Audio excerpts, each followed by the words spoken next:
Bonjour à tous, ravi de vous retrouver sur le plateau de la Place de l'Info. Toute la semaine, nous nous intéressons aux différentes formes de croyances et superstitions. Elles sont nombreuses et diverses. Nous allons donc tenter d'y voir un petit peu plus clair. J'ai le plaisir de recevoir aujourd'hui David Boisier, expert Feng Shui et géobiologue. Bonjour. Bonjour. Et puis avec nous sur le plateau, Serge Montex. Bonjour. Bonjour Fanny. Alors vous allez porter votre regard d'expert en économie aujourd'hui justement sur ce bien-être que vous travaillez au quotidien, notamment dans le monde de l'entreprise. Oui, bien-être et habitat, c'est les deux composantes dont il va être question. Donc je me suis dit, qu'est-ce qu'il y a au croisement des deux? L'entreprise, entre autres. On peut être bien dans une entreprise. On va être bien, vous allez le voir, je vous jure. Merci beaucoup. Alors pas de JT, enfin pas de titre aujourd'hui puisque le JT est externalisé. En ce mardi, nous retrouverons Pauline Courceau accompagnée par Sébastien Germain depuis Albertville où se déroulent les championnats du monde de hand. C'est la Place de l'Info.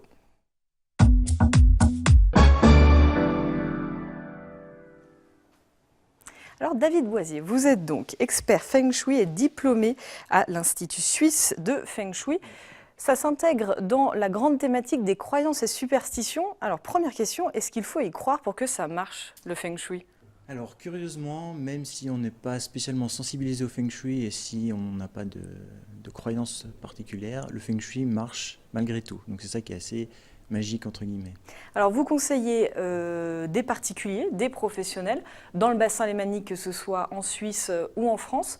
Oui, tout simplement, qu'est-ce que vous leur apportez? Alors, à chaque consultation de Feng Shui, c'est à chaque fois des demandes spécifiques. Chaque consultation est unique. Donc, lors du premier rendez-vous de consultation, on va s'attacher à déterminer des objectifs avec soit la personne, si c'est pour une mission avec des particuliers, ou soit avec le chef d'entreprise, par exemple, si c'est une mission dans une entreprise. Donc, on va pouvoir cibler les choses sur plusieurs points. Donc, on peut améliorer la santé, le relationnel. Donc, quand on parle de relationnel, ça peut être dans le couple, par exemple, ou avec la famille, les amis. Ça peut être le côté professionnel aussi. Donc, qui dit côté professionnel, dit aussi côté financier, côté argent, ça revient assez souvent aussi. Ça, c'est plutôt pour les particuliers. Pour les entreprises, ça peut être pour développer le bien-être des salariés. Ça peut être pour développer l'image de la société par rapport au public. Et puis, bien sûr, aussi le côté rentabilité qui est souvent aussi au cœur intéresse les chefs d'entreprise. Bien sûr. Très concrètement, on a l'image du Feng Shui, changer la table de place, la tête de lit pour que tout soit aligné, qu'on se sente bien. C'est ça le Feng Shui? Alors, c'est en partie ça. Le Feng Shui, c'est quand même très complexe. Il y a beaucoup de formules qui rentrent en ligne de compte. Donc le Feng Shui, c'est un art millénaire, hein, c'est à peu près 4000 ans, donc c'est des enseignements qui nous viennent de Chine. Donc effectivement, l'aménagement intérieur va rentrer en ligne de compte, mais vous avez aussi tout l'extérieur, donc autour du logement, que ce soit un appartement ou une maison. Tout l'extérieur va être très très important. Donc quand on dit extérieur, ça va être l'environnement qui entoure le logement, donc par exemple des constructions, donc des maisons, des immeubles, mais en plus fort impact tout ce qui est naturel, donc les montagnes, éventuellement un lac, donc là on n'est pas très loin du lac d'Annecy par exemple, ou du lac Léman. Ces choses-là sont très très importantes. Qu'est-ce que vous nous avez apporté là, juste à côté de vous? Il y a une espèce de grosse boussole.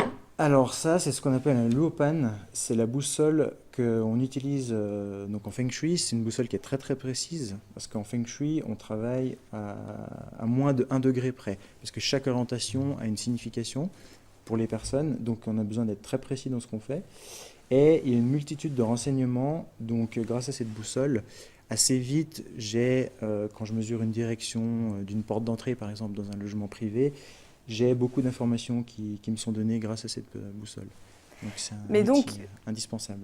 Un exemple, vous avez parlé tout à l'heure des différents domaines dans lesquels vous pouvez intervenir. Quelqu'un qui voudrait gagner plus d'argent, pour faire simple, vous allez arriver, vous allez le conseiller dans l'orientation de sa maison, pourquoi pas de son bureau, et il va gagner plus d'argent. Alors, c'est si simple que ça? Alors c'est simple et compliqué à la fois. En fait, dans chaque logement, on va déterminer différentes zones. Donc vous avez toujours 4 zones positives et 4 zones négatives. Et en particulier pour l'argent, il y a vraiment une zone dans la maison pour chaque personne qui correspond au côté Ça ne va pas être la même en argent. fonction des Non. personnes.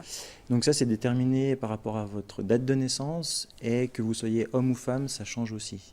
Donc pour chaque personne, dans chaque logement, vous allez avoir une zone spécifique qui correspond au côté professionnel, côté financier.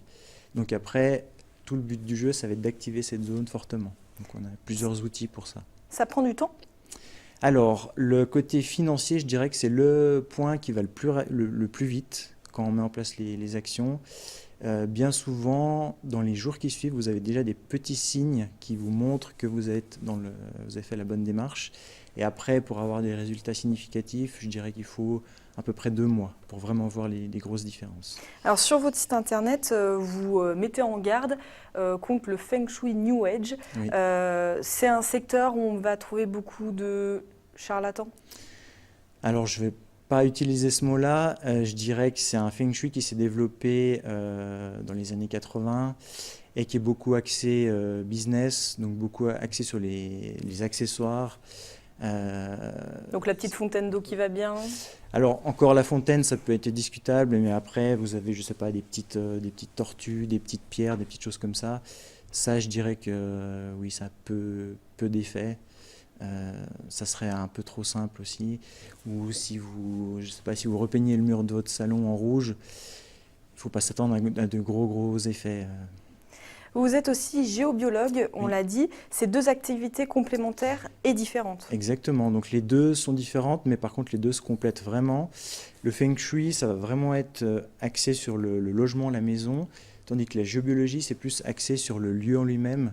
Donc on essaie de déterminer le potentiel du lieu. Est-ce que le lieu, est-ce qu'il présente des anomalies au niveau du sol, du sous-sol? Donc quand je dis anomalie, ça peut être des rivières d'eau souterraine, des failles géologiques. Donc ça, c'est des Ça peut influencer sur le bien-être des habitants de la maison? Tout à fait. Donc ça, c'est des perturbations qui peuvent vous fatiguer au quotidien dans votre maison, ou même, dans certains cas, on a des points bien particuliers, ce qu'on appelle les points cancer. Donc c'est-à-dire que ça peut vraiment toucher votre santé. Si vous passez vraiment du temps sur ces points, typiquement si vous dormez sur un point qui est très négatif comme ça, c'est des points pathogènes, donc ce qu'on appelle les points cancer, et c'est pas pour rien. Voilà. Bon, est-ce qu'il est Feng Shui notre plateau? Alors oui, à première vue, ça a l'air d'être pas mal. À quoi vous le voyez? Sur quoi vous vous appuyez? En Alors, quelques mots. sans faire l'analyse de l'intérieur du logement, enfin pas du logement, mais du studio, parce que ça demande des heures d'analyse, mais d'une façon générale, je dirais que les locaux sont bien entourés grâce aux montagnes. Donc ça, c'est un premier signe qui montre que je pense qu'il y a un potentiel intéressant. Merci beaucoup, vous restez avec nous, Serge Delay-Montex va nous rejoindre. Et puis voilà, c'est la place de l'info, on se retrouve dans quelques minutes.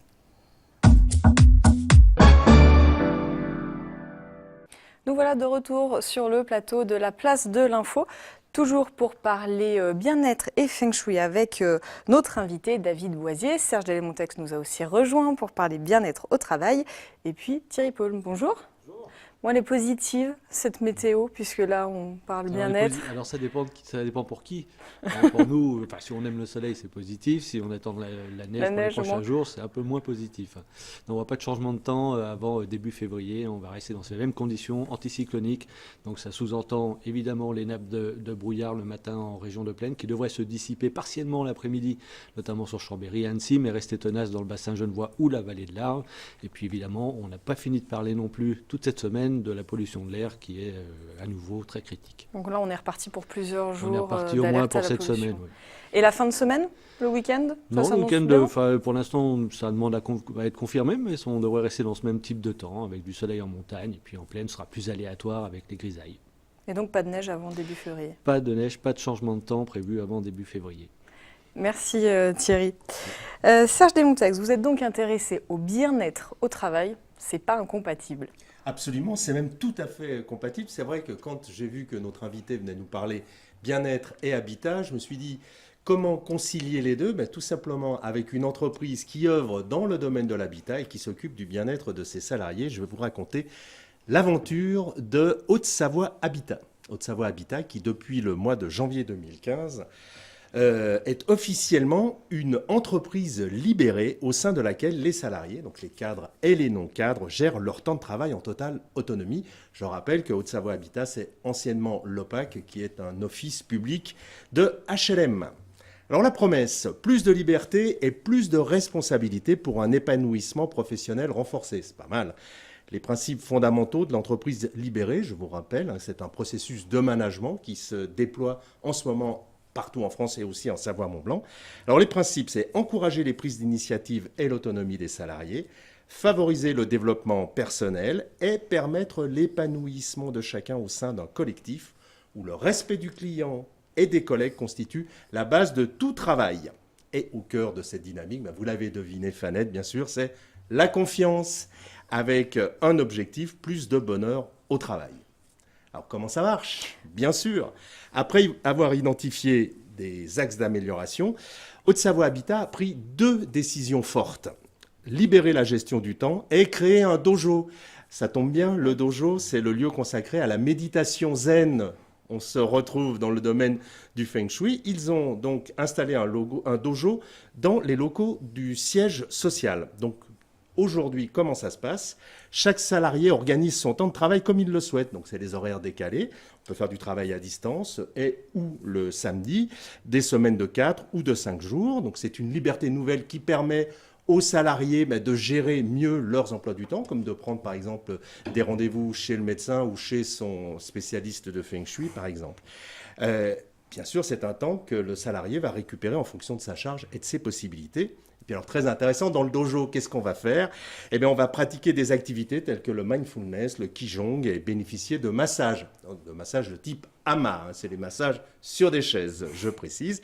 Tout ça est financé par l'employeur et ça se passe pendant les heures de bureau. C'est magnifique, la seule condition étant d'organiser son temps de travail en conséquence. Je termine peut-être rapidement avec 2 autres avancées de cette entreprise libérée. C'est la participation des membres d'un service au recrutement de leurs futurs collaborateurs, pas mal, hein, et également la prise de décision collective par les équipes plutôt que par la hiérarchie. C'est extraordinaire. C'est donc l'entreprise libérée. J'ai presque envie de vous demander ce que vous en pensez. C'est Feng Shui totalement, ça? Bien sûr, donc je pense que c'est un développement qui est salutaire pour tout le monde, à la fois pour les salariés et puis dans le cadre d'une entreprise, pour les dirigeants aussi. Je pense que c'est quelque chose de gagnant-gagnant, donc très belle démarche. C'est un petit peu ce qui se passe chez nous, Fanette. Bah oui, là juste après je vais aller me faire masser d'ailleurs. Oui, non, c'est ce que je veux dire. Il nous manque qu'un truc, c'est le massage. Le massage sur les chaises. Ama. On va organiser des tours de rôle. Merci beaucoup, merci à tous les 3 d'avoir été sur le plateau de la Place de l'Info. On part à Albertville pour le JT avec Pauline Courceau à l'occasion des championnats du monde de hand. À bientôt.